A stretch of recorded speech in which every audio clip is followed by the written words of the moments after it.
नमस्कार. आज आपण एका महत्वाच्या विषयावर जरा सविस्तर बोलणार आहोत, सोन्याचे भाव. हो, नमस्कार. विशेषतः पुढचे 3 महिने सोन्याच्या दरांचा कल कसा असू शकेल यावर आपण लक्ष देऊया. अगदी. कारण गेल्या काही काळात सोन्याने चांगलीच तेजी दाखवली आहे. त्यामुळे सगळ्यांनाच उत्सुकता आहे की पुढे काय. हो ना? गुंतवणूकदार आणि सर्वसामान्य लोक सुद्धा सगळ्यांनाच वाटतंय की काय होणार आहे पुढे. आणि ही उत्सुकता स्वाभाविक आहे बरं का. आजची आपली ही चर्चा स्मार्ट वेल्थ प्लॅनरचे संस्थापक श्री वैभव ठाकूर यांनी केलेल्या विश्लेषणावर आधारलेली आहे. आणि हे सुरुवातीला सांगणं महत्वाचं आहे की हे विश्लेषण त्यांनी फक्त शैक्षणिक आणि माहितीसाठी तयार केलंय. बरोबर. म्हणजे गुंतवणुकीचा सल्ला नाहीये हा. अजिबात नाही. कोणतीही गुंतवणूक करताना प्रत्येकाने आपापल्या आर्थिक सल्लागाराचा सल्ला नक्की घ्यावा. नक्कीच. तर आजच्या आपल्या चर्चेचा उद्देश काय आहे? तर श्री ठाकूर यांच्या विश्लेषणामधले जे मुख्य मुद्दे आहेत ते समजून घेणे. हो. म्हणजे सोन्याच्या दरात चढ-उतार का होऊ शकतात, त्यामागे जागतिक आणि आपली स्थानिक कारणं कोणती असू शकतात. आणि मग निष्कर्ष काय निघतोय यातून. बरोबर. चला तर मग या विश्लेषणात जरा खोलवर जाऊया आणि बघूया की पुढचे 3 महिने सोन्यासाठी कसे असू शकतील. तर सुरुवात करूया सध्याची जी एकूण परिस्थिती आहे आणि श्री ठाकूर यांच्या विश्लेषणानुसार पुढच्या 3 महिन्यांचा अंदाज काय आहे यापासून. काय दिसतंय बाजारात. विश्लेषण असं सांगतंय की सोन्याचे दर सध्या वाढलेले आहेत आणि महत्वाचं म्हणजे पुढच्या 3 महिन्यात सुद्धा ते मजबूत राहतील अशी शक्यता आहे. अच्छा. खरं तर मागच्या काळात आपण बघितलं की भाव अगदी ऐतिहासिक उच्चांकावर गेले होते. तर तो सकारात्मक दृष्टिकोन अजूनही कायम राहील असं दिसतंय. हे महत्वाचं आहे. आणि याला बाजारातल्या अनेक मोठ्या संस्था आणि विश्लेषकांचा पण दुजोरा मिळतोय. बरोबर. हो, बहुतेक जण असंच म्हणतायत की एकूण ट्रेंड सकारात्मक आहे. पण याचबरोबर श्री ठाकूर यांच्या विश्लेषणात एक सावधगिरीचा इशारा पण आहे. तो पण महत्वाचा आहे. काय आहे तो इशारा? म्हणजे सकारात्मक ट्रेंड असूनही काळजी कशाची घ्यायची आहे? यात 2 गोष्टी आहेत. एक म्हणजे बाजारातील संभाव्य अस्थिरता. म्हणजे जरी एकूण दिशा वर्षी असली तरी शॉर्ट टर्ममध्ये भाव खालीवर होऊ शकतात. ओके. आणि दुसरी गोष्ट म्हणजे टेक्निकल प्रॉफिट बुकिंग.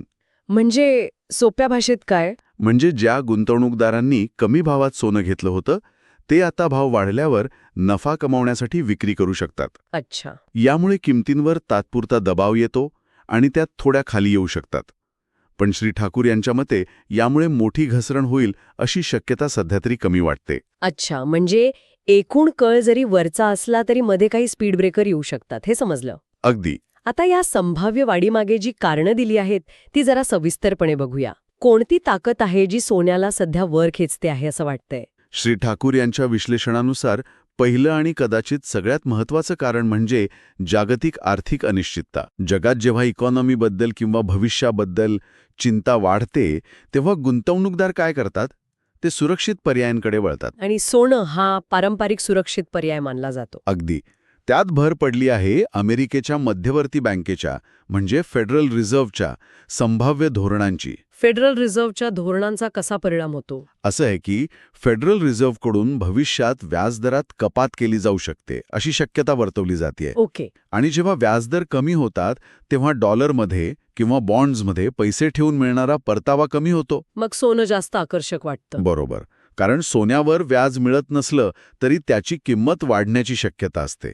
त्यामुळे मग पैसा सोन्याकडे वळतो. आणि याशिवाय इतर जागतिक आर्थिक आव्हानं पण असतीलच. हो, नक्कीच. काही मोठ्या अर्थव्यवस्थांची वाढ मंदावली आहे. हे सगळं पण सोन्याला सपोर्ट करतंय. हे व्याजदरांचं गणित खरंच खूप महत्वाचं आहे. दुसरा कोणता घटक आहे? दुसरा महत्वाचा घटक म्हणजे अमेरिकन डॉलरचं मूल्य. डॉलर आणि सोनं यांचं व्यस्त नातं असतं म्हणतात. हो.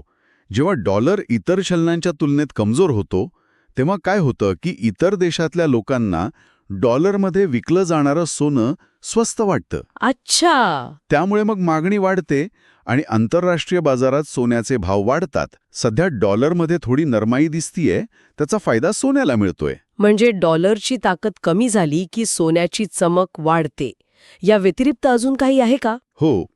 एक खूप महत्वाचा आणि सध्या खूप चर्चेत असलेला घटक म्हणजे जगातल्या वेगवेगळ्या देशांच्या सेंट्रल बँक्स त्यांची सोन्याची विक्रमी खरेदी. हो, ऐकलंय याबद्दल. चीन, रशिया वगैरे देश. अगदी. चीन, रशिया, तुर्कस्तान, आपला भारत सुद्धा आणि इतर अनेक विकसनशील देश काय करत आहेत की त्यांच्या परकीय गंगाजळीत विविधता आणण्यासाठी आणि डॉलरवरचं अवलंबित्व कमी करण्यासाठी मोठ्या प्रमाणावर सोनं खरेदी करत आहेत. अरे वा, म्हणजे ही संस्थात्मक मागणी आहे. आणि ही मागणी इतकी मोठी आहे की ती किमतींना एक भक्कम आधार देते आहे. हे खरंच खूप इंटरेस्टिंग आहे. म्हणजे सामान्य गुंतवणूकदारांशिवाय देशांच्या बँका पण खरेदी करत आहेत. याचं महत्त्व किती असेल? श्री ठाकूर यांच्या विश्लेषणानुसार हा घटक खूप महत्त्वाचा आहे. कारण कसं आहे, केंद्रीय बँका या लाँग टर्म विचार करून खरेदी करतात. हो, ते तात्पुरत्या चढ-उतारांकडे बघत नाहीत. बरोबर. त्यामुळे ही मागणी किमतींना एक प्रकारची स्थिरता देते, एक आधार देते खालच्या पातळीवर. त्याला प्राइस फ्लोर असेही म्हणता येईल. याशिवाय चलनवाढ किंवा महागाईचा मुद्दा तो पण असेलच ना? नक्कीच. जेव्हा महागाई वाढते तेव्हा आपल्या पैशाची किंमत कमी होते, बरोबर? हो. म्हणजे आज 100 रुपयात जे मिळतं ते उद्या 110 किंवा 120ला मिळतं. तर ह्यापासून आपल्या गुंतवणुकीचं संरक्षण करण्यासाठी अनेक जण सोन्याकडे हेज अगेन्स्ट इन्फ्लेशन म्हणून बघतात. म्हणजे महागाईपासून बचावासाठी सोनं. हो. जरी सध्या काही देशांमध्ये महागाई थोडी कमी झाली असली तरी भविष्यात वाढू शकते ही चिंता अजूनही आहे बाजारात. गेरे त्याचा तर थेट परिणाम दिसतोय. युक्रेन युद्ध अजून सुरू आहे, मध्य पूर्वेत तणाव आहे, अजूनही काही ठिकाणी राजकीय अस्थिरता आहेच. अशा वेळी अनिश्चितता वाढते. आणि जेव्हा अनिश्चितता वाढते तेव्हा सोनं सेफ हेवन म्हणजे सुरक्षित आश्रयस्थान म्हणून पुढे येतं. लोक मग जोखीम टाळण्यासाठी सोन्यात गुंतवणूक करतात. त्यामुळे मागणी वाढते आणि किंमत पण. अगदी. तर श्री ठाकूर यांच्या विश्लेषणात या सगळ्या घटकांचा एकत्रित परिणाम कसा सोन्याच्या किमतींना आधार देतोय हे स्पष्ट केलं आहे. म्हणजे व्याजदर कपातीची अपेक्षा, डॉलरची संभाव्य कमजोरी, सेंट्रल बँकांची जोरदार खरेदी, महागाईची चिंता आणि जागतिक तणाव हे सगळे घटक मिळून सोन्याच्या बाजूने आहेत. हो, तसं म्हणायला हरकत नाही. पण मग आपण सुरुवातीला म्हटलं तसं किमती कमी होण्याची किंवा स्थिर होण्याची शक्यता का सांगितली जातीये? त्याला काय कारणं असू शकतात? बरोबर. जशी वाढीसाठी कारणं आहेत तशीच काही कारणं अशी आहेत की ज्यामुळे किमतींवर दबाव येऊ शकतो किंवा वाढ थांबू शकते.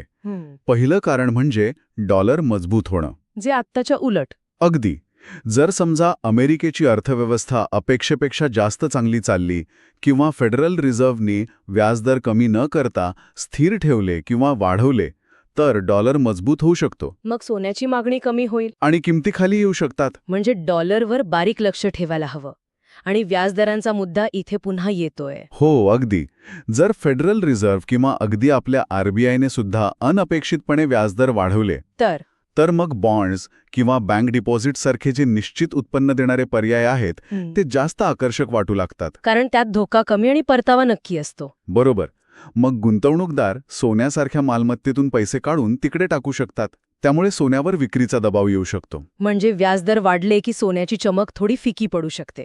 तिसरा कोणता घटक आहे? तिसरा घटक म्हणजे जगातली आर्थिक आणि राजकीय परिस्थिती सुधारणा. म्हणजे सगळं अलबेल झालं तर? हो. म्हणजे आर्थिक संकट टळलं, महागाई नियंत्रणात आली, आंतरराष्ट्रीय तणाव कमी झाले आणि बाजारात एकंदर सकारात्मकता आली, ज्याला रिस्क ऑन सेंटिमेंट म्हणतात. तर मग सोन्याची सुरक्षित गुंतवणूक म्हणून जी गरज आहे ती कमी होईल. अगदी. मग गुंतवणूकदार पुन्हा शेअर बाजार किंवा इतर जोखमीच्या पर्यायांकडे जास्त आकर्षित होऊ शकतात. आणि भारतातले काही स्थानिक घटक पण परिणाम करतात का? हो, नक्कीच. श्री ठाकूर यांच्या विश्लेषणात त्याचाही विचार आहे. उदाहरणार्थ आपला रुपया. रुपयाचं मूल्य? हो. जर रुपया डॉलरच्या तुलनेत मजबूत झाला तर बाहेरून येणारं सोनं आपल्या बाजारात थोडं स्वस्त होऊ शकतं. जरी आंतरराष्ट्रीय किंमत तीच असली तरी. हो. आणि या उलट रुपया कमजोर झाला तर सोनं महाग होतं. आणि सण उत्सव? हो, ते पण महत्वाचं आहे. भारतात दिवाळी, दसरा किंवा लग्नसराईचा हंगाम संपला की सोन्याच्या प्रत्यक्ष मागणीत म्हणजे फिजिकल डिमांडमध्ये तात्पुरती घट येते. त्याचाही परिणाम भावावर होतो? हो, थोडाफार होतो स्थानिक पातळीवर. बापरे.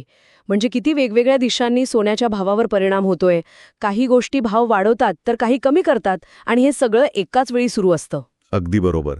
आणि इथेच खरी गंमत आहे आणि आव्हान पण आहे. हे घटक अनेकदा एकमेकांच्या विरोधात काम करतात. उदाहरणार्थ? समजा एका बाजूला युद्धामुळे सोन्याला आधार मिळतोय तर त्याच वेळी व्याजदर वाढल्यामुळे त्यावर दबाव येतोय. किंवा सेंट्रल बँकांची खरेदी भाव सावरतेय पण डॉलर मजबूत झाल्यामुळे वाढ थांबलीये. बरोबर. या सगळ्या परस्पर विरोधी घटकांमुळे आपल्याला बाजारात अस्थिरता दिसते. व्होलॅटिलिटी ज्याला म्हणतात. आणि म्हणूनच श्री ठाकूर यांच्या विश्लेषणात जरी एकूण कल सकारात्मक असला तरी मर्यादित अस्थिरता आणि सावधगिरीचा सल्ला दिलाय हे आता जास्त स्पष्ट होतंय. आठवड्यांत किमतींमध्ये करेक्शन किंवा प्रॉफिट बुकिंग होऊ शकतं. हे बाजाराचं नैसर्गिक चक्र आहे म्हणा ना. अगदी. त्यामुळे जरी वाढीचे संकेत दिसत असले तरी एकदम मोठी गुंतवणूक एकाच वेळी करण्याऐवजी किंवा भाव कधी कमी होतील याची वाट बघण्याऐवजी एक संतुलित आणि सावध दृष्टिकोन ठेवणं महत्त्वाचं ठरतं. याचा अर्थ जे सोनं घेण्याचा विचार करत आहेत किंवा गुंतवणूक करत आहेत त्यांनी काय करायला हवं? बाजारावर सतत लक्ष ठेवणं किती महत्त्वाचं आहे? खूप महत्त्वाचं आहे. श्री ठाकूर यांच्या विश्लेषणानुसार बाजारातल्या घडामोडींवर सतत लक्ष ठेवणं गरजेचं आहे. यात काय काय येतं? तर सेंट्रल बँकांचे व्याजदरांवरील निर्णय, त्यांचं भाष्य, डॉलरची हालचाल, महागाईचे आकडे, मोठ्या अर्थव्यवस्थांचे GDP रिपोर्ट्स, भूराजकीय बातम्या, सेंट्रल बँकांच्या खरेदीचे आकडे जे अर्थात थोडे उशिरा कळतात. या सगळ्यावर लक्ष हवं. हो, हे सर्व घटक मिळून बाजाराची पुढची दिशा ठरवतात. त्यामुळे माहितीपूर्ण निर्णय घेण्यासाठी हे निरीक्षण आवश्यक आहे. तर मग या सगळ्या चर्चेनंतर आणि श्री वैभव ठाकूर यांच्या विश्लेषणाचा विचार करता आपण मुख्य निष्कर्ष काय काढू शकतो? म्हणजे बॉटम लाईन काय आहे पुढच्या 3 महिन्यांसाठी? मुख्य निष्कर्ष किंवा की टेकअवे हा आहे की पुढच्या 3 महिन्यात सोन्याच्या दरांचा कल सकारात्मक राहण्याची शक्यता जास्त दिसते आहे. कारणं पण बरीच आहेत त्याला. हो, जागतिक आर्थिक अनिश्चितता, संभाव्य व्याजदर कपात, सेंट्रल बँकांची खरेदी आणि भूराजकीय घटक या सगळ्याचा आधार आहे. पण त्याचवेळी हे लक्षात ठेवणं अत्यंत आवश्यक आहे की बाजारात अस्थिरता राहील. शॉर्ट टर्ममध्ये किमतीत घट किंवा सुधारणा होऊ शकते. ही शक्यता नाकारता येत नाही. त्यामुळे सतर्क राहायला हवं. अगदी. गुंतवणूकदारांनी किंवा खरेदीदारांनी सतर्क राहावं, बाजारावर लक्ष ठेवावं आणि कोणताही मोठा निर्णय घेण्यापूर्वी विचार करावा. श्री वैभव ठाकूर यांनी फक्त शैक्षणिक आणि माहितीच्या उद्देशाने दिलेला आहे. बरोबर. गुंतवणुकीचा सल्ला नाही. प्रत्येकाने आपल्या आर्थिक सल्लागाराचा सल्ला घेऊनच निर्णय घ्यावेत. निश्चितच. ज्ञान मिळवणं आणि माहिती ठेवणं हाच उद्देश आहे. तर मग ही झाली पुढच्या 3 महिन्यांच्या शक्यतेची चर्चा. पण या पलीकडे जाऊन विचार करायला लावणारा मुद्दा कोणता असू शकेल असं वाटतं? एक महत्त्वाचा प्रश्न आहे जो या 3 महिन्यांच्या अंदाजाच्या पलीकडे जातो. तो म्हणजे आपल्या एकूण गुंतवणुकीच्या पोर्टफोलिओमध्ये, म्हणजे सगळ्या गुंतवणुकींमध्ये सोन्याचं नेमकं स्थान काय असावं. म्हणजे लॉंग टर्म विचार करता. हो, अगदी. विशेषतः जेव्हा आपण 5, 10 किंवा 15 वर्षांचा विचार करतो. आजकाल बाजारात कितीतरी नवीन गुंतवणुकीचे पर्याय आहेत. Equity, mutual fund, real estate, अगदी क्रिप्टोकरन्सी सुद्धा. बरोबर. या सगळ्यांमध्ये सोनं जे शतकानुशतके चालत आलंय त्याचं महत्त्व आजच्या काळात किती? ते फक्त संकट काळात उपयोगी पडणारे डेड ॲसेट आहे का? की आधुनिक पोर्टफोलिओचा एक महत्त्वाचा भाग? खरंच विचार करण्यासारखा प्रश्न आहे. हो ना.